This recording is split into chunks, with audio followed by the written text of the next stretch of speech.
الحمد لله نحمده ونستعينه ونستغفره ونؤمن به ونتوكل عليه ونعوذ بالله من شرور أنفسنا ومن سيئات أعمالنا من يهده الله فلا مضل له أما بعد فأعوذ بالله من الشيطان الرجيم بسم الله الرحمن الرحيم الله خالق كل شيء وهو على كل شيء وكيل صدق الله العظيم. وعن ابن عباس رضي الله عنه قال فرض رسول الله صلى الله عليه وآله وسلم زكاة الفطر طهرا للصيام من اللغو والرفث وطعمة للمساكين.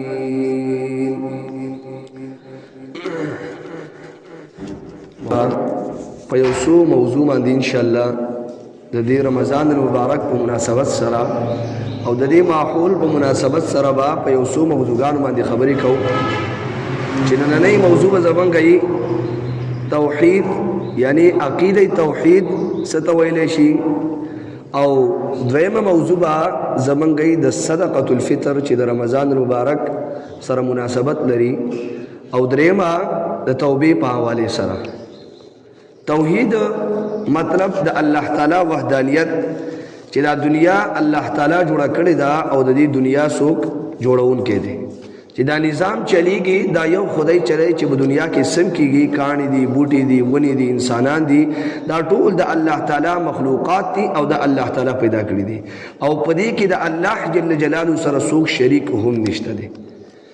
دا موضوع په دې وجه باندې موږ دلته کې بیانو چې نن په معاشره کې د موږ سره ډیر خلک داسې دي چې د الله تعالی د وجود نه انکار کوي او د الله تعالی د وحدانیت نه انکار کوي چې دا دنیا په خپله چلیږي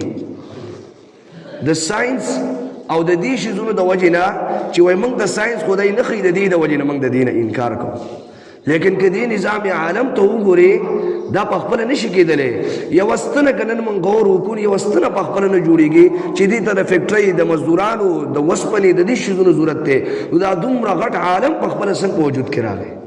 د دې نه دا ثابتېږي چې دا دومره غټ عالم موجود دی د دې څوک جوړونکی دی د دې څوک کارساز دی د دې دا انتظام هغه چلی دا په خپله نه چلیږي. دې ته په قرآن کې مونږه وو چې الله تعالی په سورة الفاتحه کې دې ته اشاره کړې ده چې الحمدلله رب العالمین چې الله تعالی د تمامو جهانونو چې کوم دی رب دی عالمین دا د عالم جمع ده او عالم هغه شي ته ویلی شي چې یو د یو شي د یو شي په وجود باندې دلالت کوي د دې نه مطلب دا دی چې د عالم د الله تعالی په وجود باندې دلالت کوي چې دا چا جوړ کړی دی. د امام ابو حنیفه رحمت الله علیه زمونږ چې کوم غټ امام دی هغه د دې دهریانو د ملحدانو چې کوم د الله د وجود نه انکار کوي هغې د ډېر چې کوم دی دفاع کړی د اسلام او د الله تعالی د وجود په باره کې ډېر دلایل پیش کړي دي. امام ابو حنیفه رحمت الله علیه یو پیره دغسې ملحدان نالل او دوی ته ووایي چې دا نظام په خپله چلیږي او د دې نظام څوک جوړونکی نشته دی. امام ابو حنیفه رحمت الله علیه ورته ووایي چې په دې به بحث مباحثه وکړو چې آیا الله شته دی که نشته دی. یو ټایم یې فکس کو چې په دې ټایم باندې به مناظره کېږي دا ټایم به یې په دې به موږ بحث مباحثه کړو د الله تعالی په وجود باندې. د امام صاحب رحمت الله علیه د خپل ټایم نه رقص ته ناوخته راغی خلکو تپوس وکړو چې ستاسو مسلمانانو ته وایي چې ستاسو هغه لیډر او ستاسو مشر امام خو لا رانغی ویلې دو څه وجه ده د هغه سره دلیل نشته په دې خبره باندې. مسلمانانو ورته وفرمایل چې نه داسې خو نشي کېدلی لیکن بیا هم لږ لږ ټایم له مایوسه شول. په دې کې ګوري چې امام ابو حنیفه رحمت الله علیه راځي مجلس ته راشي نو تمام خلک ورته چې کوم دی لګیا شي چې ته په ټایم باندې راندلې څه وجه ده دا هغه ده. امام صاحب ورته ووایي چې زما دا عذر واورئ که زما دا عذر قابل قبول و نو بیا تاسو چې کوم دی ټیک ده څه نشئ ویلی که زما عذر قابل قبول نه کې څه ویل غواړئ وایئ بیا چې امام صاحب راغی نو امام صاحب ورته وویل چې ما عذر به اورئ خو په یو شرط تاسو به چې کوم دی په دې کې خبرې نه کوئ زه به درته خپل عذر الاول بیانوم. هغې ویل چې عذر بیان کړه ټیک ده دغه دهریانو ملحدانو چا چې د خدای د وجود نه انکار کو دا وته کېناستل غلي او امام صاحب ته لګیا شو چې چې راتنه مونږ تاسو ته پته ده چې د کمزې کې د موږ بحث وباسه کې د دې او زما د کور په مس کې سمندر دی دا زره کشته په ذریعہ سره پار کاما زه چې دلته راځم د کشته په ذریعہ سره راځم نو یې شزر عالم دلته کشته نه و او په خپل ونی چې کوم دې کټ کېدل شروع شو او سټکی مټکی رااله نو مخون رااله کشته جوړ شو دی واستاویږي راتاویږي حیران دي چې په خپل ونی څنګه راتاوي شي په خپل چې کوم دې څنګه اراله او کشته جوړ شو تختې جوړې شوې ټول چې کوم دې اوچتیږي لګي وسویل نشي امام صاحب پابندي لګوري چې تاسو سوای نه دا هوته چې په خپل کشته جوړ شو زما مخې تراله او ما وی چې وزه سید چې دا د وسه پوری کشته نو او زما د مخې جوړ شو الله مال را لګلی دا پیسه پکې کېناستم او بس ودل تراله ما نه پدې جوړېدو کې ټایم ولګېدل زکه زلې تراله ما په وستا سوای که زما د عذر قابل قبولي ته بیا ټیک ده ټول په خندا شو لو مذاق امام صاحب شروع کو چې دا خو ولې چې دې څه خبرې کوي چې په خپل کشته چلیږي نه څوک چلول والشتا او په خپل کشته جوړ شو دا څنګه امام صاحب ته زخه په هوش او واسر ریما زه صحیح خبره کوم چې یو کشته بغیر د ملح نه چلیږي یو کشته بغیر د ترکان نه جوړيږي نو دا دومره غټ عالم بغیر د الله نه څنګه چلیږي د دین دا ثابتېږي چې دا دومره غټ نظام دا څوک چلای او هغه چلول والا څوک ته هغه الله جل جلاله دا الله سره کوئی هیڅ کوم شریک نشته دا په نننۍ زمانه کې نن چې کوم دا خلک انکار کوي که د آدم علیه السلام د دور نه والا د آی وخت نه چې د کم وخت نه لمبینه انسان ناغله د وسه پورې چا د الله د وجود انکار نه کړي اکثریت خلک هغه چې الله تعالی په وجود یقین ساتو که د پیغمبر علیه السلام په دور کې مشرکان ول هغه هم د الله تعالی وجود منلو لیکن د الله تعالی سره خدایان یعنی واړه خدای منلو نعوذ بالله چې شرک وته منغو لیکن هغه د الله او د یو غټ ذات او د یو غټ هستی چې کوم د خدای قائل ول دا نن چې کوم د خالق د الله تعالی د وجود نه د ساينس په بنیاد سره چې موږ تنخکاری د ساينس کار د محسوسات سره دی ساينس پتا ته هغه شی وای چې هغه زموږ په نظر راځي د هغه شیزونو سره به ساينس خبره کوي الله وجود په ساينس کې نشي راتلی د الله تعالی وجود د محسوسات د دایره نه خارج دی نو ته څنګه د ساينس په ذریعہ سره د الله تعالی د وجود انکار کوي دا ډیره به وقفی دا داسې خبره ده چې اوسړی و چې د پسترګو واورم ساده سترګو کار دی لیدل نو ته په دې سترګو باندې لیدل کولای شي او لیدل نشي کولای دغه د ساينس په ذریعہ باندې تر محسوسات او مشاهدات تجربه کولای شي لیکن د الله وجود په دې باندې لیدل نشي بیا وایي مونږ ته الله نه ښکاري مونږ څنګه ومنو ډیر داسې شیزونه دي چې تا نه دي لیدلي ته مونږ چې تا ته چې اوسړی و چې ته پلاني زوی نو تا ته څنګه پته لګي ته بل سړي په خبر باندې د بل سړي په اطلاع باندې یقین ساتي چې ها بالکل زره پلاس وي ما لیکن تا خو سړي دلی نه دي لیکن ته بیا په دې باندې یقین ساتي تا ته یو تاریخي واقع راشي چې نن په پلاني ځای کې دا چلو شو ته اومني تالي دلی نه خو ته اومني ولی اومني ځکه چې تالي دلی نه دي دام د علم یو ذریعہ چې یو تا ته یو صادق او امین سړی او خبر راوړي هغه به ته منې رسول الله صلی الله علیه و وسلم چې دا په مشرکین عرب کې منل شوی چې رسول الله د صادق قوامین سره یادېدلو چې هغه صادق سړی مونږ ته وی چې الله موجود دی نو بیا الله موجود دی په دې کې څه شک نشته دی لیکن دا خلک انکار په سو وجه باندې کوي د الله د وجود نه د الله د وجود نه انکار په دې کې چې دې ته د ګناه د دې ته د خباثت او د دې ګناهونه او د خپل من پرستۍ د خواهش پرستۍ د لارې کولاو شي ولی چې الله نه مني نو قرآن نه مني رسول نه مني د خپل مرزي سره بار سکے په معاشره کې نو دې الہاد او ملحدین چې څومره معاشري ته نقصان رسولې دي بیا پکې نو خور مورشتا نسل رشتہ داری شته اس نشته ده د دې نه ځان د خلاصول لپاره او ځان ته آسانۍ پیدا کول لپاره د الله د وجود نه انکار کوي نن خو به انکار وکي د لوکټي مزید لپاره لیکن د قیامت هغه همیشه ژوندۍ ځان له برباد کړل امام مالک رحم الله د الله تعالی په وجود مبارک ته محمود الرشید تاسو کو چې د الله په وجود باندې څه دلیل مال راکړي چې الله تعالی موجود دی امام مالک رحم الله ته وی چې تر خلکو مختلف جبه تو ګرا څوک اردو وای څوک پښتو وای څوک فارسی وای څوک انګلیش وای یو جبه وای کدی ته تغور وکي دا د الله تعالی په وجود باندې دلیل دی څنګه دا داسې د الله په وجود باندې دلیل دی او بل عالم د دې تشریح کړی دی چې د داسې د الله په وجود باندې راجبې دلیل دی که ته وګورې یو ماشوم پیدا شي هغه د خپل ماحول نه د مور او پلار نه چې کوم دی جبه زده کوي که د پلار پیدا شوی دی دا پلار هغه د خپل پلار او د خپل ماحول نه جبه زده کوي داسې پسې سلسله روانه ده دې دنیا ته چې لمبینې کوم سړی راغلی دی لمبینې پیغمبر راغلی آدم علیه السلام راغلی دی په یو وخت کې څوک انسانان نه ول نو دا جبه د چا نه زده کړه د دې نه دا ثابت ثابتېږي چې دا الله تعالی او یو داسې ذات دی چې هغه ته دا ژبه الهام کړې ده او دا ژبه یې ورته ښوولې ده. نو د دې نه دا ثابتېږي د دې ژبو نه هم دا ثابتېږي چې د الله ذات موجود دی چې آدم علیه السلام ته یې یو ژبه ښوولې ده. لیکن بیا هم د دې باوجود دی انکار کوي. دغسې د امام شافعي رحمه الله نه چا تپوس وکړ چې د الله په وجود باندې څه دلیل پیش کا. نو امام شافعي رحمه الله ورته وویل د توت دې ونې ته وګوره، د توت دې ونو ته د توت دې پاڼو ته وګورئ. ویل د توت ته پاڼې دا که بیزه وخوري نو پچې ته جوړېږي، که خرې وخوري نو د دې نه چې کوم دی د هغه کم مواد چې کوم دی ګوبر چې کوم دی دغه ته جوړېږي. او که ته وګورې چې دا د شهد مکۍ یعنې د ګبین مچۍ وخوري د دې نه شهد جوړېږي. او که ته دې ته وګورې دا ریشم چې جوړوي کوم یو چینجی چې دی که دې وخوري ریشم ته جوړېږي. د دې نه دا ثابتېږي چې دا مختلف فکټرانې چا لګولي د دې پسې څوک دی، دا څوک کوي. دا د الله تعالی په وجود باندې دلالت دی.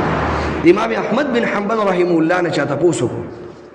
چې د الله په وجود باندې دلیل پیش کا چې الله تعالی موجود دی، د دې ستا سره څه دلیل دی؟ امام احمد بن حنبل رحمه الله ورته وفرمایل چې یو قله ده داسې ښکلې سپین دیوارونه دي بالکل له سپینو زرو په شان دي، دننه پکې بالکل داسې دي چې سره دي، او بیا د هغې نه یو ځناور راوځي داسې ښکلی او خوبصورته سترګې دي او ښکلي اوازونه وباسي. نو دا چا وکړل؟ د دې نه مراد د هغه هګۍ وه چې هګۍ ته وګورې چې نه ورته لار شته، داسې ښکلې قله ده او چې په دې باندې هغه مور او چرګه څه وخت پورې ناسته وي د هغې نه بعد چې کوم دی د دې نه یو ښکلی یو دغه راوځي چوزا راوځي او تاسو ته وګورئ هغې ته. نو دا چا وکړل؟ دا الله تعالی کوي. د دې نه ثابتېږي چې دا الله تعالی موجود دی او دا د الله تعالی په وجود باندې دلیل دی. امام جعفر صادق رحمت الله علیه نه چا تپوس وکړو چې د الله په وجود څه دلیل دی. یو کس راغی ملحد دغسې د الله د وجود نه انکار کوو چې دی راغی د امام جعفر صادق رحمت الله علیه نه تپوس وکړو چې د الله په وجود باندې ما ته څه دلیل وایي. هغه ته دا چېرته په کشتۍ کې سفر کړی دی؟ یا بالکل ما کړی دی سفر. کله دې چېرته مشکلاتو سره مخ راغلی دی چې تا باندې مصایب مشکل وي؟ بالکل. نو پیره داسې چل شوی وی چې کشتۍ کې ومه نو ما سره ملګري مول خو کشتۍ ماته شوله ډوبېدله، ټول زما ملګري ډوب شول، زه پاتې شوم. وی ما د کشتۍ هغه یو تخته راونیسله په هغې پورې چې ځای پورې لاړم، لیکن هغه تخته هم زما نه لاړه په اخره کې زه په ډوبېدو شوم. وی په دغې وخت کې وی دا دې چلو شو چې زه سمندر د هغې موجونو سره د هغې چپو سره زه سمندر دغه ته راویشتم، سیټ ته راویشتم. نو امام جعفر صادق رحمت الله علیه ورته وفرمایل چې په کوم وخت کې ته په کشتۍ کې وې تا خو په شروع کې اعتماد په خپلو ملګرو په کشتۍ وکړو چې هغه ختمه شوله، تا بیا په یوې تختې باندې اعتماد وکړو. وی چې کله ستا نه دا تخته ختمه شوه، تخته لاړه ستا د لاس نه ووتله، په هغې وخت کې وی ستاسو امید و چې تا وی چې زه به بچ شم؟ وی ولې ده بالکل زما امید و. وی دا امید چې تا نه چا نه کړی دا هم دغه الله ذات دی. څوک ول نورو خدا انسان په فطرت کې چې کوم دی دا الله تعالی هر انسان چې الله تعالی یو انسان پیدا کوي نو دا په فطرت اسلامي سره پیدا کیږي، په دې کې د اسلام جذبه وي، د دقه جذبه دا فطرت انسان په زړه کې موجودي، د دې په بنیاد سره دی د الله دا وجود څه کوي مني. دغسې امام ابو حنیفه رحمت الله علیه یو بل دلیل د الله په وجود باندې ورکوي. امام ابو حنیفه رحمت الله علیه فرمایي که دې والدینو ته ته وګورې د هر یو والده د هر یو پلار مور دا خواهش چې زما د نارینه اولاد وشي، هر سړی غواړي او بالکل دا هو یو فطري خبره ده، هر انسان غواړي چې زما د نارینه اولاد وشي، لیکن جنۍ ذات تکدل دا یو رحمت دی، دې ته به بد نظر نه ګوري. لیکن امام صاحب دا دلیل پیش کو که هر والدین او هر یو والد دا غواړي چې زما د نارینه اولاد وشي، لیکن د هغې باوجود د هغه د ارادې او د خواهش باوجود الجنې پیدا کېږي. د دې نه دا ثابتېږي چې یو داسې ذات موجود دی چې زموږ په اراده کې زموږ په قصد کې هغه یو خپل قدرت او طاقت ښیي موږ ته چې هغه څوک دی، هغه الله تعالی دی. نو د دې نه هم ثابتېږي چې موږ اراده وکړو په یو منټ کې بدله شي، نو اراده بدلونکی والا څوک دی؟ الله تعالی دی. د دې چې کوم دی د دې عالم دا ټول هر څه الله تعالی چې کوم دی پیدا کړي دي. یو کلیوال سړی د هغه نه چا تپوس وکړو چې د الله تعالی په وجود باندې دلیل موږ ته پیش کا. هغه ته یا سبحان الله ان البعرة تدل على البعير. چې کله ته په دې صحرا کې روانې که نه، په دې صحرا کې روانې اوښ د اوښ ته پچې وینې، نو ته په دې چې هلکه په دې لاره باندې اوښ تلی دی. دغسې ورته وان اثر الاقدام يدل على المسير. که ته چېرته په صحرا کې په ځنګل کې روانې او د خپو قدمونه دې ولیدل چا د یو انسان، ته به چې هلکه دلته یو انسان تلی دی. دغسې والروس على الحمير. دغسې که ته وګورې په لاره کې دغسې ګوبر وغیره وینې ته چې غواګانې یا خرمرو په دې لاره باندې تللي دي. او بیا چې ته دې ته ګورې فسماء ذات الابراج والارض ذات الفجاج والبحار ذات الامواج الا يدل على ذلك. د اسمان برجونو والا دی، دا غرونه دي، دا ځمکه ده، پر ځمکه کې سمندرونه دي، دا شیزونه دي، نو دا هم د چا په وجود باندې دلالت نه کوي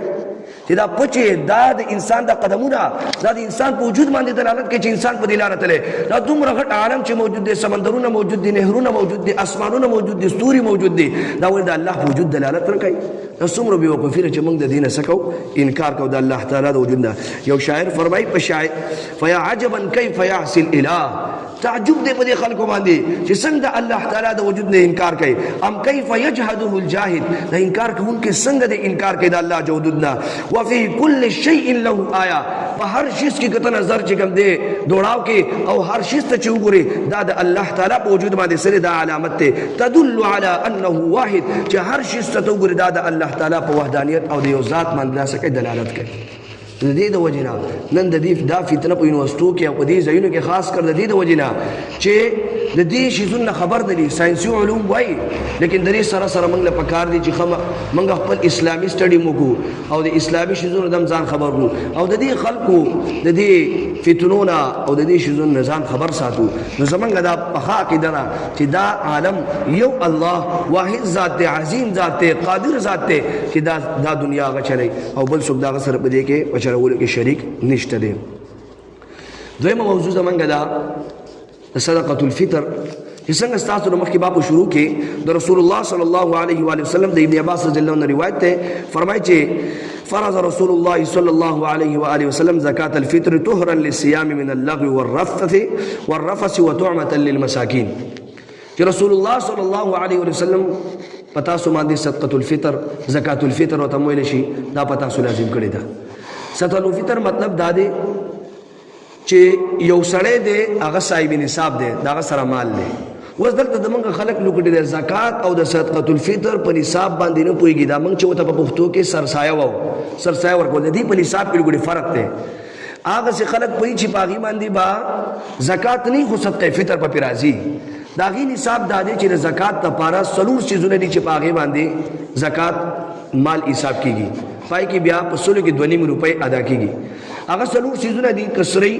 سپین زرو او دغسې د موږ سره مالي تجارت، د تجارت سامان ستا سره او نقدي ستا سره، نقدي پیسې ستا سره موجود دي. د دې څلورو څیزونو مجموعي ریټ پته معلوم کې که دا د 52.5 تولې چاندي 52.5 تولې د دې چاندي قیمت ته رسیږي نو پتا باندې او کال پې تېر شوی د دې لپاره کال هم شرط دي، لیکن د صدقه الفطر او سرسایې دپاره کال شرط نه دی. نو که دغه مال د 52.5 تولې چاندي قیمت ته مارکیټ ریټ ته رسیږي نو په دې سړي باندې بیا زکات دی. لیکن د صدقه الفطر سره یو بل شی ایډ کیږي، هغه پنځم شیز دا دی چې ستا د ضرورت نه زیات شیزونه دي. بعض تاسو به لیدلي په کورونو کې داسې شیزونه چې هغه زموږ په پوره کال کې استعمال کې نه راځي، هسې په کور کې د ضرورت نه زائد پراتی. نو په صدقه الفطر کې به دغې زائد شیزونه هغه ریټ هم موږ جمع کوو. د هغې سره سره که بیا 52.5 تولې چاندي قیمت جوړېږي نو په دې سړي به صدقه الفطر وي او د دې دپاره کال شرط نه دی. کال که یو سړی د اختر په سار باندې د اختر د په سار باندې د سار د بانګ